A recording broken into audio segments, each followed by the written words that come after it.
Last వీడియోలో ద్వాదశ జ్యోతిర్లింగాలు ఒకటైనటువంటి బైద్యనాథ్ జ్యోతిర్లింగం గురించి చెప్పుకున్నాం కదా! అదేంటి బైద్యనాథ్ ధామ్ లేదా బైద్యనాథ్ జ్యోతిర్లింగం అని కూడా అంటారని అనుకున్నాం. సో, ఆ వీడియోలో చిన్న క్లిప్పింగ్ మాత్రమే పెట్టాము రుద్రాభిషేకం గురించి. సో, నెక్స్ట్ వీడియోలో నేను ఫుల్ వీడియో పెడతానండి. అక్కడ రుద్రాభిషేకం ఎలా చేస్తారు అని అన్నాను కదా!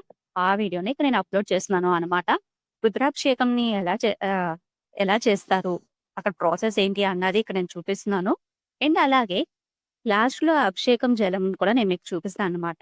ఆ గంగా వాటర్‌ని తీసుకొని ఎలా అభిషేకం చేస్తారు అనేది. అండ్ అక్కడ లోపల గర్భగుడిలోకి కెమెరాస్ అలౌడ్ ప్రెజెంట్. మనం తీసుకెళ్ళొచ్చు. కావాలంటే వీడియో తీసుకోవచ్చు. బట్ కొంచెం క్రౌడ్ ఉంటుంది అంతే. ఇంకొక విషయం అండి. ఇప్పటి వరకు నేను ఈ ఛానెల్ గురించి ప్రమోషన్స్ ఎక్కువ చేసుకోలేదు. కాబట్టి మీ అందరి సపోర్ట్ కూడా నాకు కావాలి. నేను పెట్టిన ప్రతి వీడియో కూడా అందరికీ షేర్ చేయండి. అలాగే అందరి చేత సబ్స్క్రైబ్ చేయించండి. మీరు కూడా సబ్స్క్రైబ్ చేసుకోండి అండ్ లైక్ కూడా చేయండి. వీలైతే మీరు ఈ క్షేత్రం గురించి మీకు తెలిసినట్టయితే గనక నాకు కామెంట్స్‌లో తెలపండి.